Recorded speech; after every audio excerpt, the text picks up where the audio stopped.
Nope, we're just winging it. Just winging it? Well, why don't we start with what you pulled in on? What are they? Anyway, we're episode 4, Area 519 talks. I am back with Dave Lochner again with all the COVID-19 shit and self-isolation and all that. It's kind of hard to...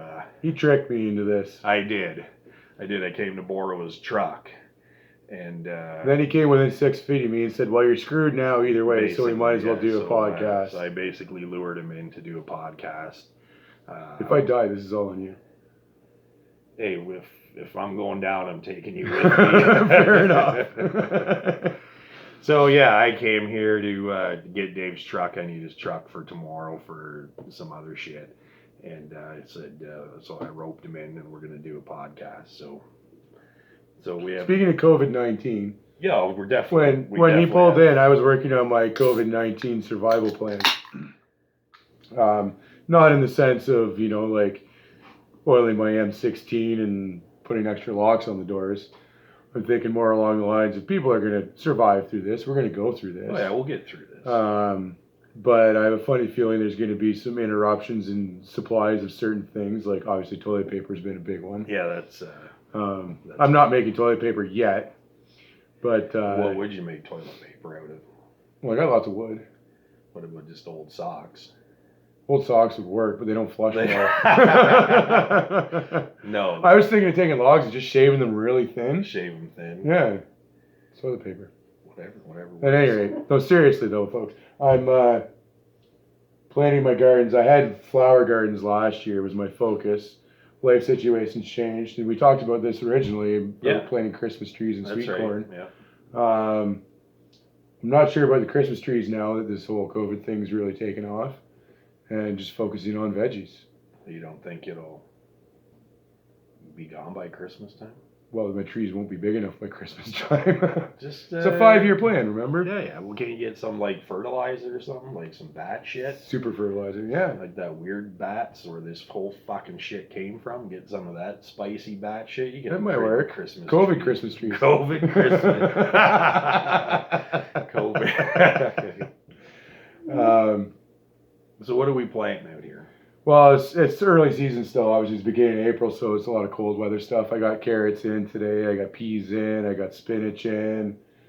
I'm hoping to get some spring garlic in still. Tomorrow, probably, now that you showed up. That was my plan for the evening. Right. And there's still a few... His plans just changed for the evening, so... Yeah.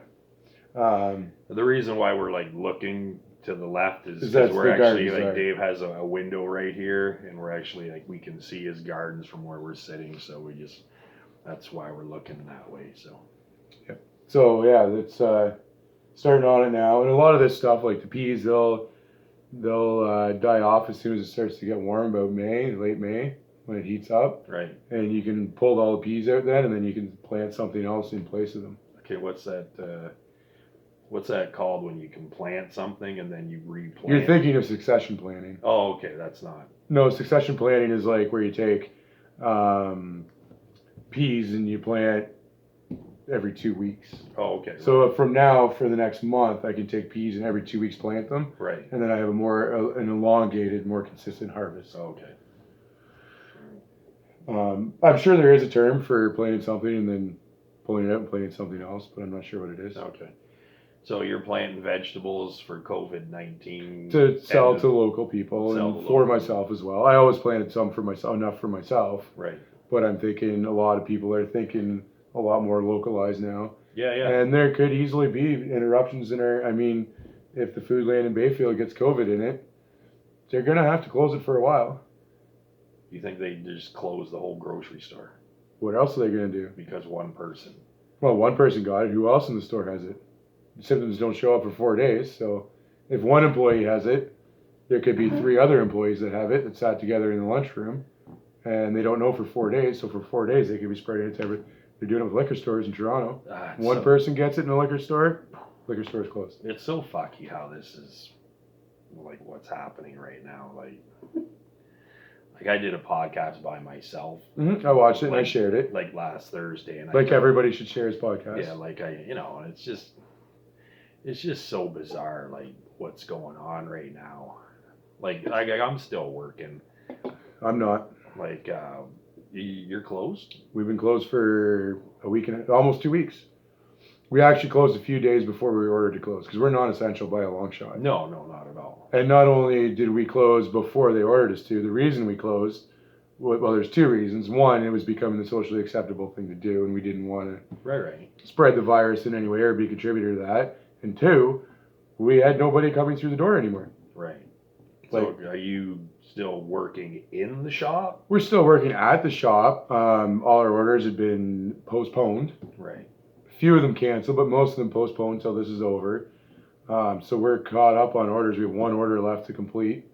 And we're basically just working on milling lumber and getting it dried, right. Cleaning up the shop. The weather's nice now, so we'll clean up outside and prepare for when this is over, and hope that it's over and the economy comes back in time that we survive. Because there will be a lot of small businesses that don't survive. That's right. Well, everybody's got a different opinion, or we all listen to different news channels, everybody's got their own idea of what this is and how long it's going to last, and when's it going to be over. That's what we want to know. We all want to know, when's this going to be over? When's life going to get back to normal? If ever. Like what do you think? Well, there will be a normal again. It may be a different normal than what we're used to before. Right. Now, on your one podcast you did by yourself, you were talking about conspiracy theories with the whole COVID-19. Yeah, which I still haven't listened to any. Oh, I have. Okay. I have one of my own. Okay. That I came up without looking into social media or having it fed into my brain from somewhere else, and then I have another one that I did read on social media that actually I was like, could be legitimate. That's the thing, like with these conspiracy theories, because you get. Well, some of them are out to lunch. Some of them you're just like, some of the shit makes sense. Yeah. Okay. So one of my theories on this is they're going for a cashless society. Who is? The government. Okay. They want a cashless society. Okay. Because if everything is electronic, they have track of every penny that's ever changed hands ever. Right. Which would be huge. Then you're making the whole drug trade traffic virtually impossible or incredibly difficult. Right. Anything stolen, anything hot, like it's hard to move it without cash. Now, this is your theory? Or this is my theory. Oh, okay. This is my theory. Now, whatever, maybe true, maybe not. It seems like a pretty extensive thing to do go for that, but I can see it. It's not necessarily a theory that this is why this has happened, but it's a byproduct of what the government could take advantage of out of it. Okay, so you're not saying the government created this for that purpose, no, saying, but this is what we can take. This is what we can take out of it. Okay. Right. But the one that I read that was really interesting and made perfect sense was that this is a shot to take over the world by China. Okay. And they went through, it was very extensive write-up.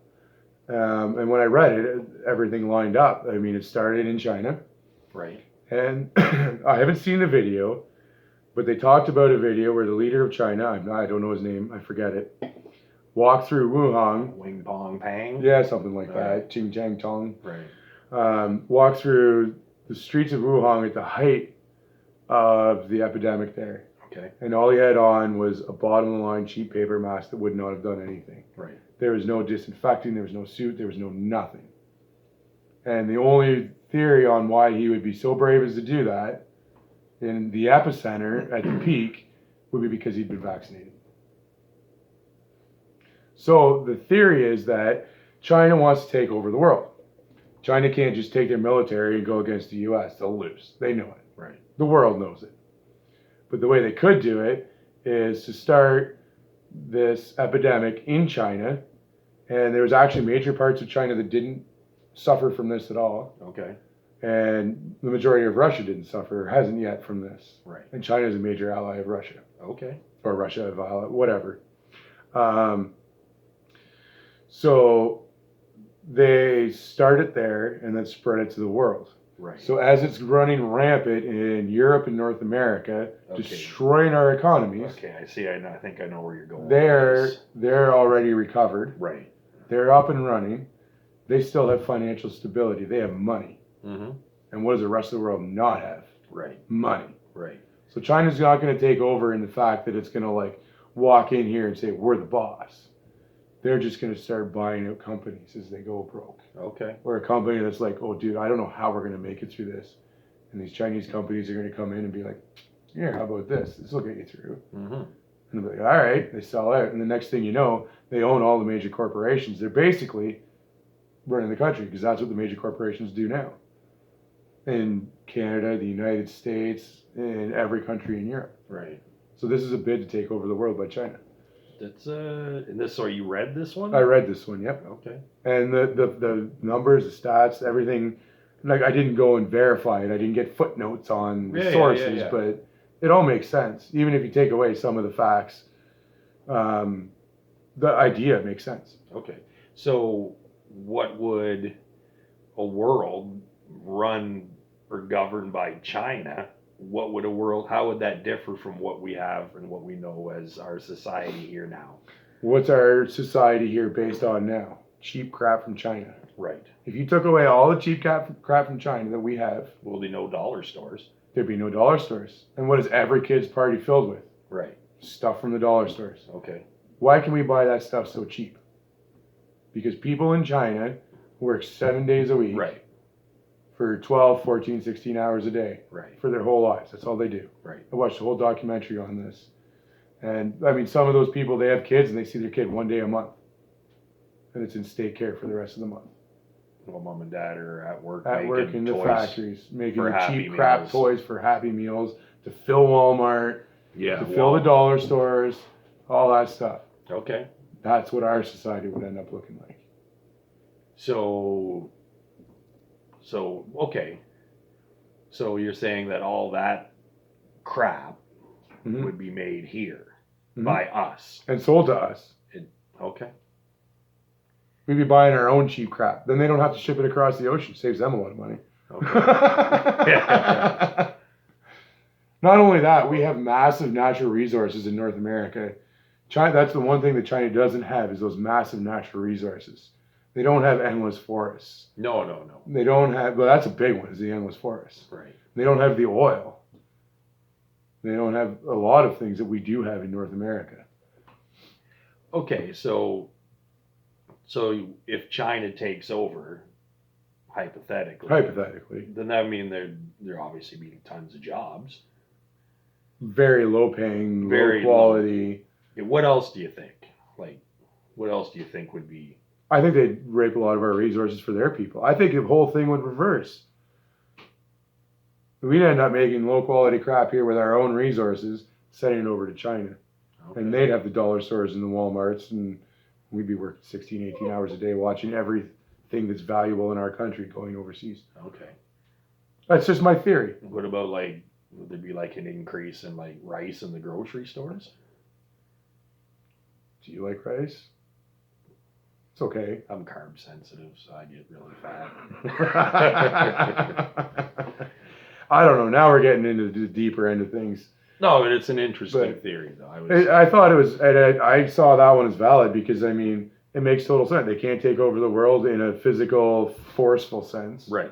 As far as the military is concerned. Right. But this would be a brilliant way to do it. Yeah, it's interesting. Create a virus, create the antidote, release it in your own country, and let just enough of your own people die that it seems logical to the rest of the world that it's not your fault. Right. And then vaccinate your entire country, get back to work, start manufacturing, supply us with all the medical stuff that we need to make it through it, and take all the money that you still have sitting there and buy out all the major corporations. Because those major corporations, they run our country already. So it's just a change of ownership of who's running our country. Right. Well, I worked at an aircraft paint shop very, very briefly. We actually worked there. Well, two of them. We worked at two of them. Yeah, but in Huron Park. Yep. Goddard Aircraft in Huron Park I believe was bought out by the Chinese quite a few years ago. I'm almost positive that shortly after I left, I think that some company from China or Japan, one of those from the Orient or whatever, had come in and bought that out.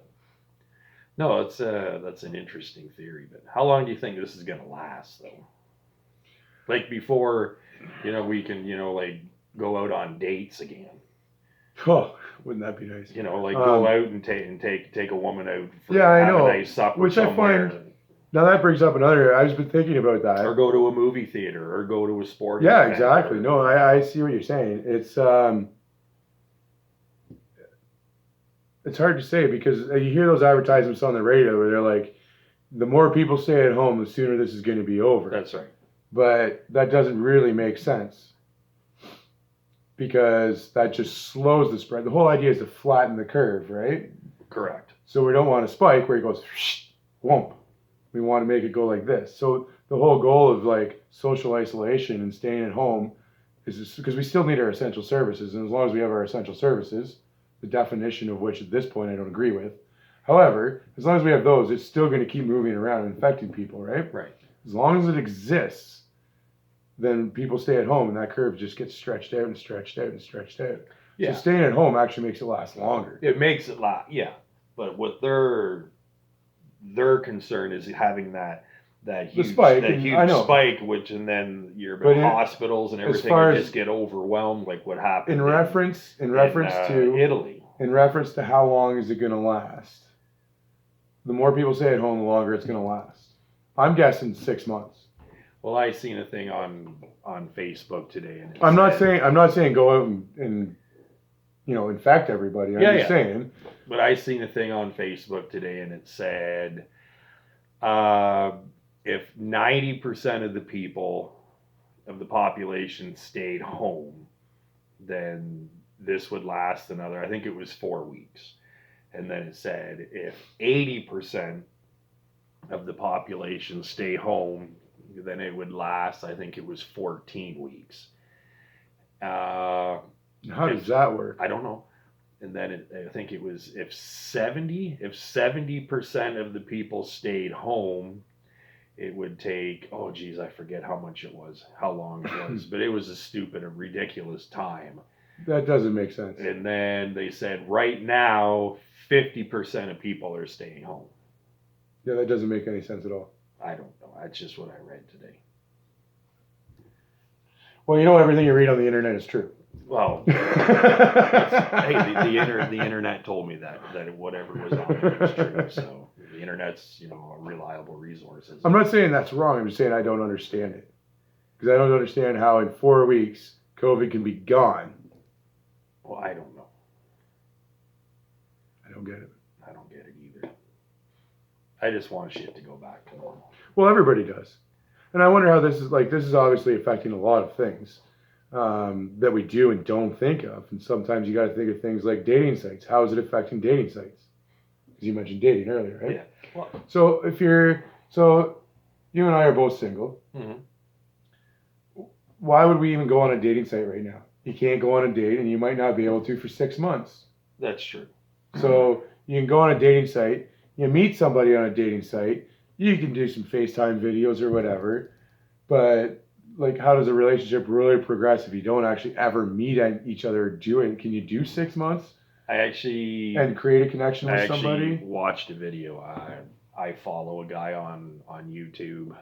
He's a relationship expert, and he had made a video talking, how does dating work, or with self-isolation and stuff. And I guess what people are doing now is basically like doing Skype. Yeah, Skype, FaceTime, whatever. There's tons of. But not less two people sitting in front of their computer screen or whatever and talking to each other. Like they're actually having like a legitimate date. Like they'll talk to each other and say, okay, let's have a date on such and such a night at such and such a time. And they'll both eat dinner. Then they'll make dinner. They'll make the same dinner, so they're eating the same thing, and they'll each get the same bottle of wine, and they'll basically sit like how we're sitting, and have a date in front of their computer screen. Well, maybe I'm giving up too easily then. And I guess that's the shit now. I wonder how a relationship can grow that way. Skype dating, you drink wine together and have dinner together over a computer screen. What are you going to do, right? Well, give up. I I think it's cute. I think it's a great idea. However, I don't have internet at my house. That's why. So you're coming to my house for all your dates. yeah, Dave. I need to kick out of your own house so I can have a Skype date. I need to use your internet. No, I don't have internet at home, and I wouldn't even know how to use it. I wouldn't know how to Skype if my life depended on it. I'm like so technologically illiterate. Like I know how to turn, the camera on my phone. And that's about how hard Skype is. And I know how to upload onto YouTube now, and that's about it. If you can figure that out, you can figure Skype out. So, as far as, me going on a Skype date, that's probably not going to happen either because I don't even know how to Skype. So that's what's, that's what this guy that I listened to on YouTube, that's what he was saying was popular now. So Skype dating. I saw another one on Facebook. Like a meme? Yes, a meme. A meme. I call them memes because it drives my oldest daughter nuts. Okay. They're not memes, Daddy. They're memes. Anyways, said for all you single guys out there, don't worry. After this, there will be a whole slew of newly divorced women out there. Actually, that brings up. I heard this on the radio. I believe it was yesterday morning. That now that China's getting back to normal or whatever is going on over there. They're getting geared up for their takeover. Getting geared up for their takeover. That they said that not the divorce rate, but the percentage of married couples that are filing for divorce now has gone up 25%. Mm-hmm. I've heard it's already happening here too. Like 25 from an uncredible source. 25% of married couples in China are filing for that's just crazy. It's like, bitch, I can't live with you. Yeah, that's exactly it. It's one thing to be married to someone and to see them at the end of the day. I mean, really, on a normal work day for most couples, if you both work, you both get up in the morning. You don't really interact that much in the morning. No. You both get ready for work, you leave. You get home at 5, 6, 7 o'clock, depending on your jobs. And then you're only really interacting for a few hours to have some dinner and watch some TV together and go to bed. Yeah. And now all of a sudden, you are together. Yeah. Every minute of every day. Every minute, yeah. And sure, if you're lucky enough to have just met someone and just moved in and get isolated, it could be a pretty great couple of weeks. It could be phenomenal. But if you've been together for years and your whole life is and you already don't separate, like each other, and you already don't really like. But here's the thing: I read that meme and I'm like, yes. And I'm like, wait a minute. For every divorced female, there's a divorced male. That's right. So it basically equals out in the end because you've got that much competition. But if you know what you're doing, you don't. I'm just saying it's for the normal guys out there. It doesn't really change the situation any. Right. Yes, you and I are a little different. However, if you're like confident, secure, alpha male type, and you got all these divorcees, women going back on the market. Really, all the guys that just got divorced, they're no competition whatsoever because they're all like needy and insecure and all like weak little beta males. Yeah. So really, guys like us, it's like it's not no competition. It's a bonanza. It's free for all. Yeah, no, I get that. I was more referring to the meme and how it wasn't really relevant to most people because it's not a real advantage. It's not like it's a disease that kills off all the men and you're left with a bonanza of women. No. The coronavirus. But actually, no, it does. It kills more men than women. More men get affected than women. I did hear that in China because and Europe. Because I guess more almost all men smoke. Yeah, it's Chinese in men Europe are, too. I think it's smokers and stuff. I put a lot of thought into this when I read that I forget what the exact number was, but it's substantially more men that contract it than women. And I think there's a couple of reasons for that. One, more men than smoke than women, right? Which means more facial contact and more respiratory issues. But I also think that in general, women are cleaner than men. Oh, absolutely. 100%. And when it comes down to hands and face, a woman's going to clean her hands more than a man is. Oh, 100%. 99% of the time. I don't want to talk too much about my own personal hygiene, But I'll talk about it. No. No. But we have like now. Let's put it this way. No. Don't paint. In the end, it's not a bad don't picture. Paint me a bad picture. It's not a bad picture. In the end, say this COVID thing goes right sideways, and shit hits the fan. Yeah. In the end, there will be cockroaches, rats, and Sheldon. Why? Because Sheldon's built up his immune system. I have been training my entire life for moments in life like this.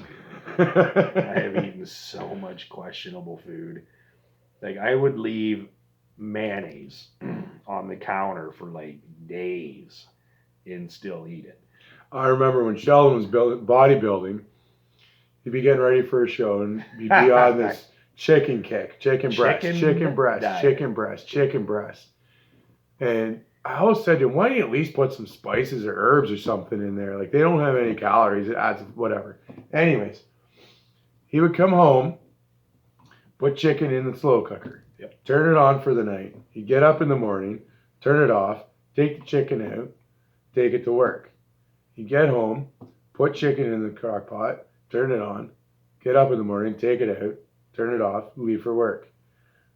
Now that all sounds fine and dandy, but he only ever added water. Never changed, never washed. When the water got too low, add water, that's it. Yeah. Did that for weeks. Yeah. Yes, I did. But yeah, I got a kick-ass immune system though. Oh yeah.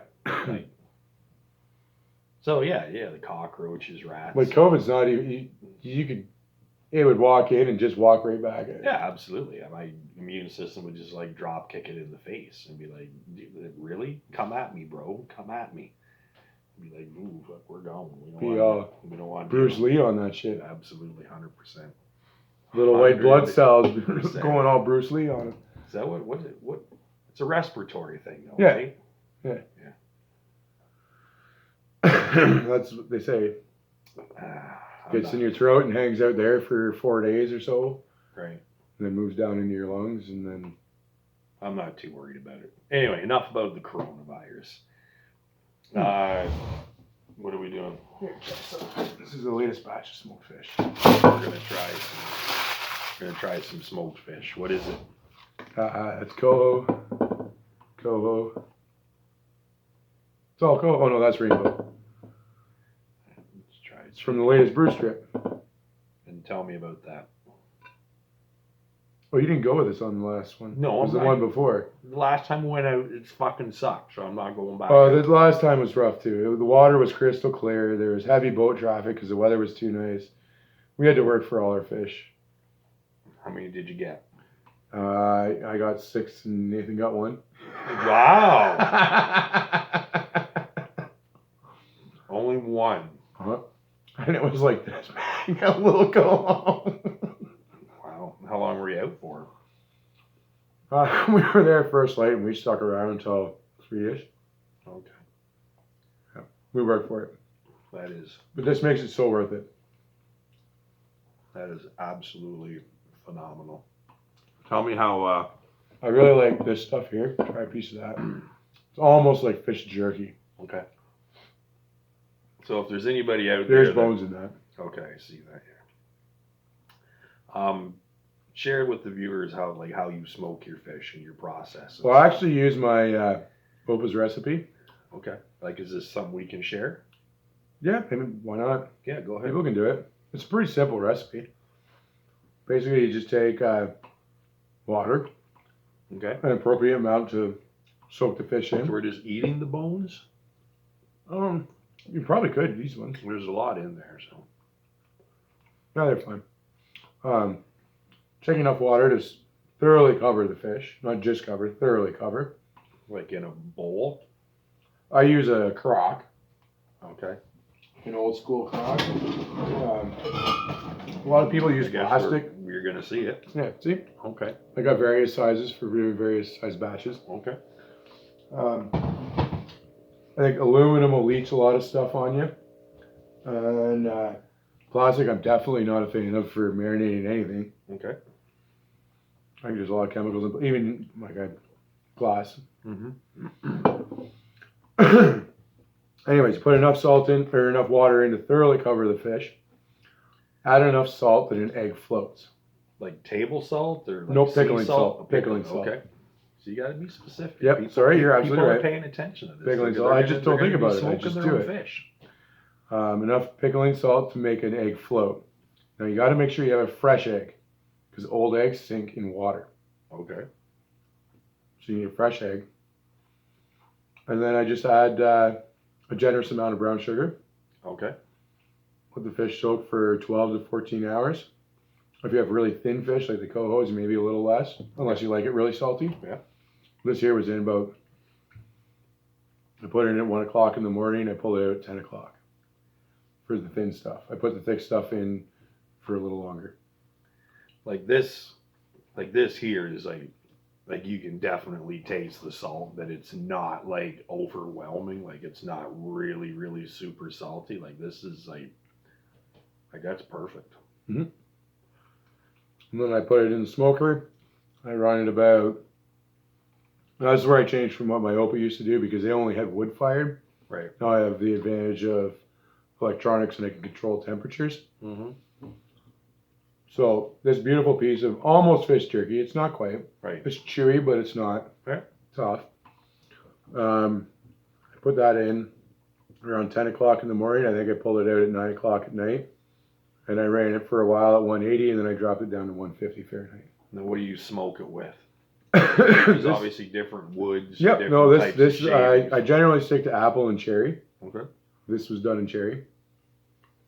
I don't find, a lot of people get really finicky about their wood types. I don't find it makes a big difference, as long as you're using apple or cherry or maple or something like that. Okay. If you use something like pine or spruce, you're gonna get that acrid, sappy, burning.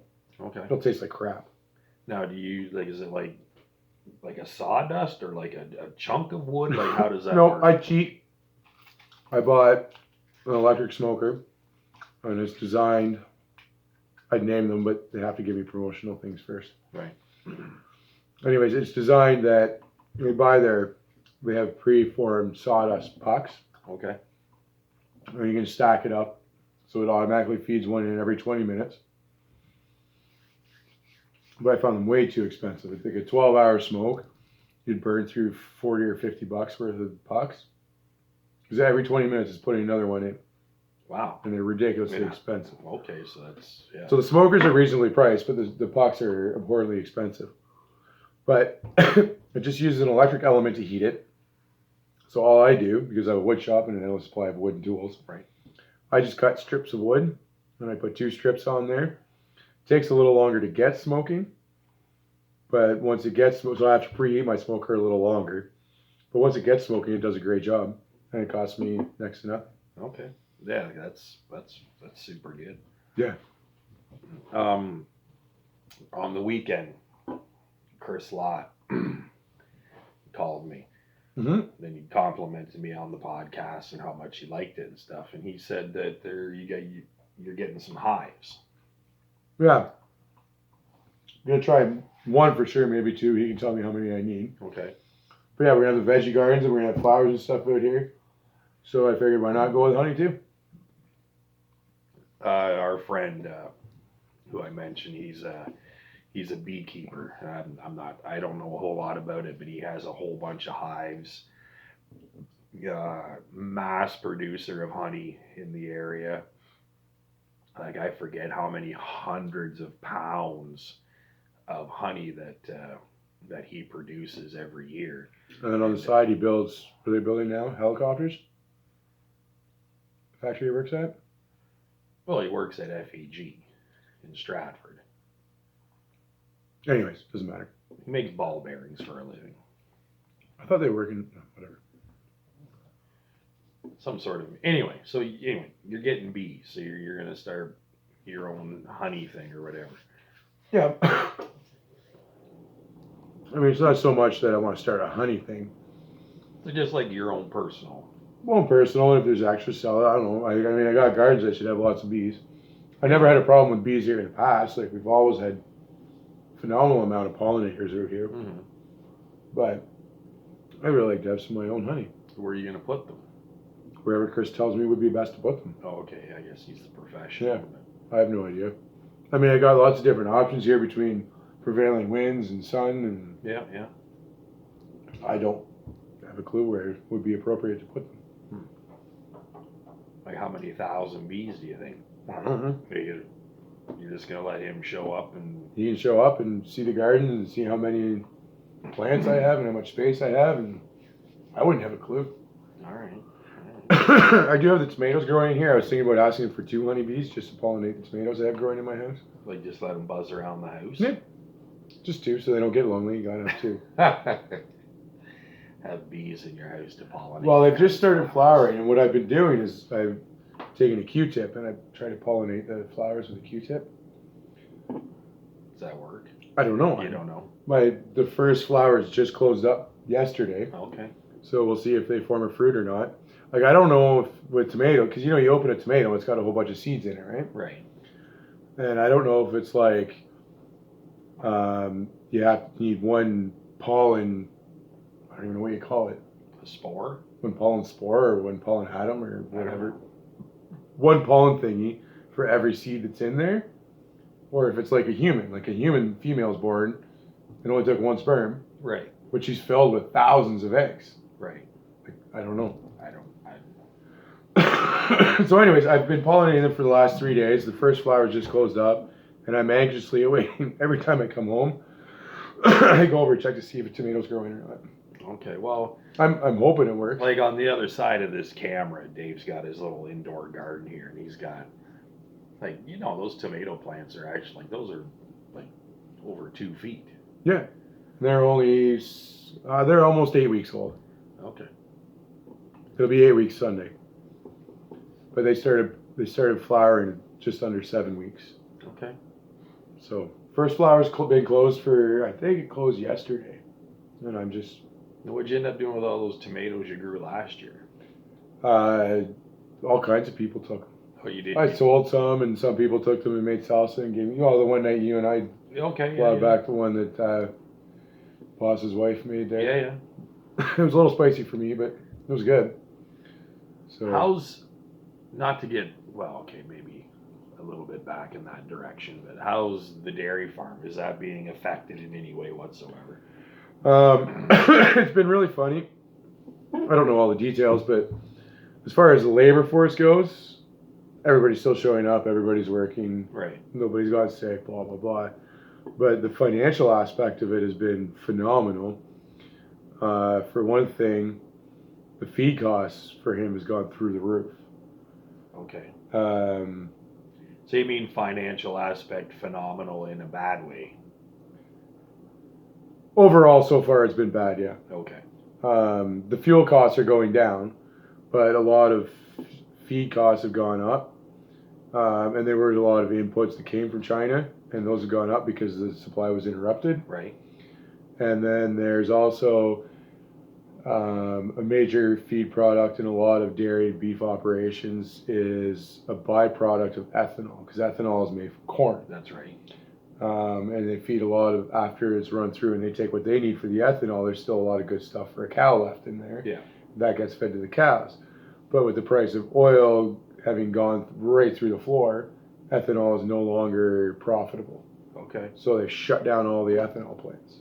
Okay, so now you don't have that byproduct. You don't have that byproduct. The byproduct that was left became extremely valuable, the price went through the roof. Okay. Because it was a limited supply. I'm not sure what they're replacing it with once it runs out, or maybe it has run out already. Right. The dairy system is obviously quota. Yeah. So when this all first started, people started hoarding like crazy, and they actually added quota. So we want more milk. Ship us more milk. Like just in the last month. Yeah, and then in the last week, they actually cut that quota and more. Okay. Because everybody hoarded, and now I don't know exactly, and he didn't know either, what people are cutting back on. Obviously, restaurants being closed. Yeah. there's going to probably be on breakfast alone how much cheese was used on omelets, how much cream just in coffee, if you figure out the amount of restaurants across Canada and everything. Milk programs at school. Like my kids get there you go. The milk programs at school, that's all cut out and probably not being replaced to the same extent at home. Right. So at first it spiked. They're like, ship us more milk, we need more milk. And it was like, great, like the costs have gone up, but the milk we're shipping's gone up. And now the milk they're shipping is getting cut way back. And the costs are still going up. Well, I seen a thing on Facebook today. I'm assuming this was down in the States. That some of these dairy farmers were dumping their milk right into the pit. Because there's no demand for it, at least. And they were already screwed before this started. And and I seen a video. This guy basically just opening up the valve on his cooler and just dumping the milk, like just dumping it out because the cows still have to be milked regardless. And you can't stop milking the cows, and the guy was just dumping it down the drain basically. So. And why can't you stop milking the cows? Well, what did they get, like mastitis or something? If they're fresh and but on top of that, you could dry off all the cows and stop milking. But when the demand is back again, it takes a long time to get, because you have to wait for cows to calve. To get back up in production. So this is over 3 months. It could take a dairy farmer almost a year to get back up to production again. Yeah, it's just you just got to keep milking them. Completely different. I'm taking this in a completely different direction. What was the last movie you watched? The last movie that you watched was probably like yesterday. Yeah, well, I only watched 10 minutes of it and then I fell asleep, so it doesn't count. Okay, what was the last? I got into this conversation at work today. It was just like, what was the last movie you watched? I don't remember the name of it because it was really stupid and I was bored with it. Okay, what was the last good movie you watched? I recently watched Django Unchained. I love that movie. Well, we watched that here like in December. Yeah, and I watched it again and again. I love that movie. Oh, okay. So you're like kind of like me, where I can watch the same. If it's a good one, yeah. Okay. It's like watching Spartacus. You can watch that series over and over and over. Yeah. Django. Django Unchained. Yep. That's with Jamie Foxx and Leonardo DiCaprio. Yep.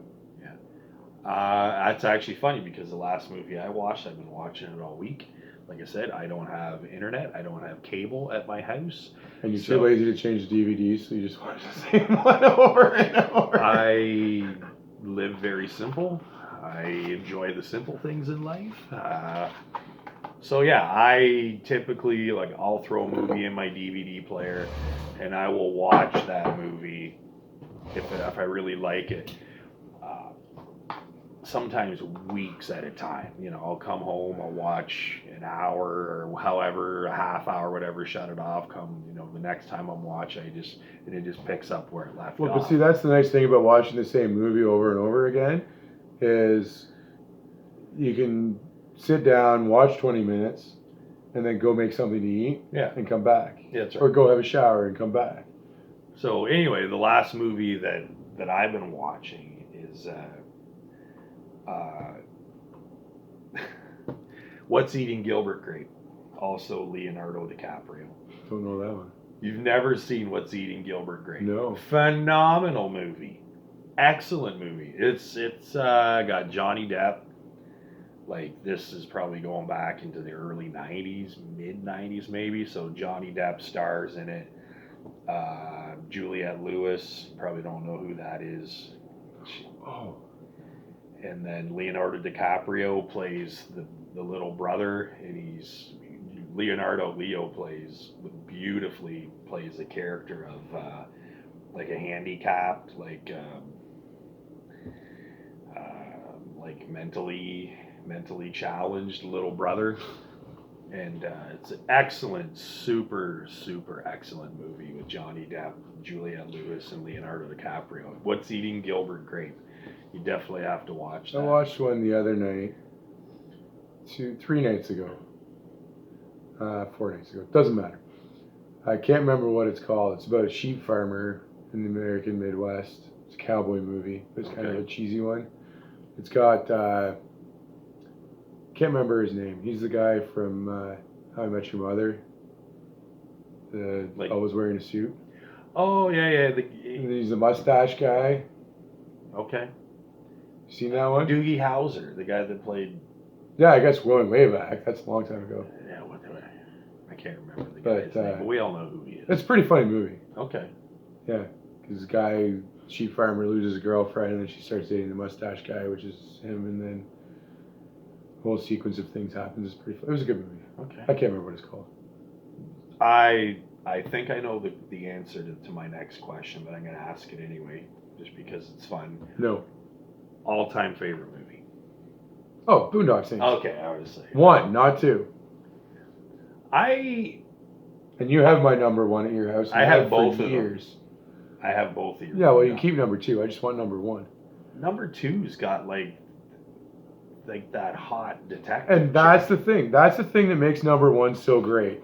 Is so many movies now, they always add an element of sexuality to them. But Boondock Saints 1, Boondock Saints 1 is purely a movie about principle and violence, and there's no sexuality in it. I don't even think there's a good-looking woman in the whole movie. I don't think there is, actually. And if there is, she's just in the background somewhere. Yeah. But actually, you know what? I think in that entire Boondock Saints 1, the first one, the only woman really is in the meatpacking plant. Okay, yeah, that. But and that's definitely questionable.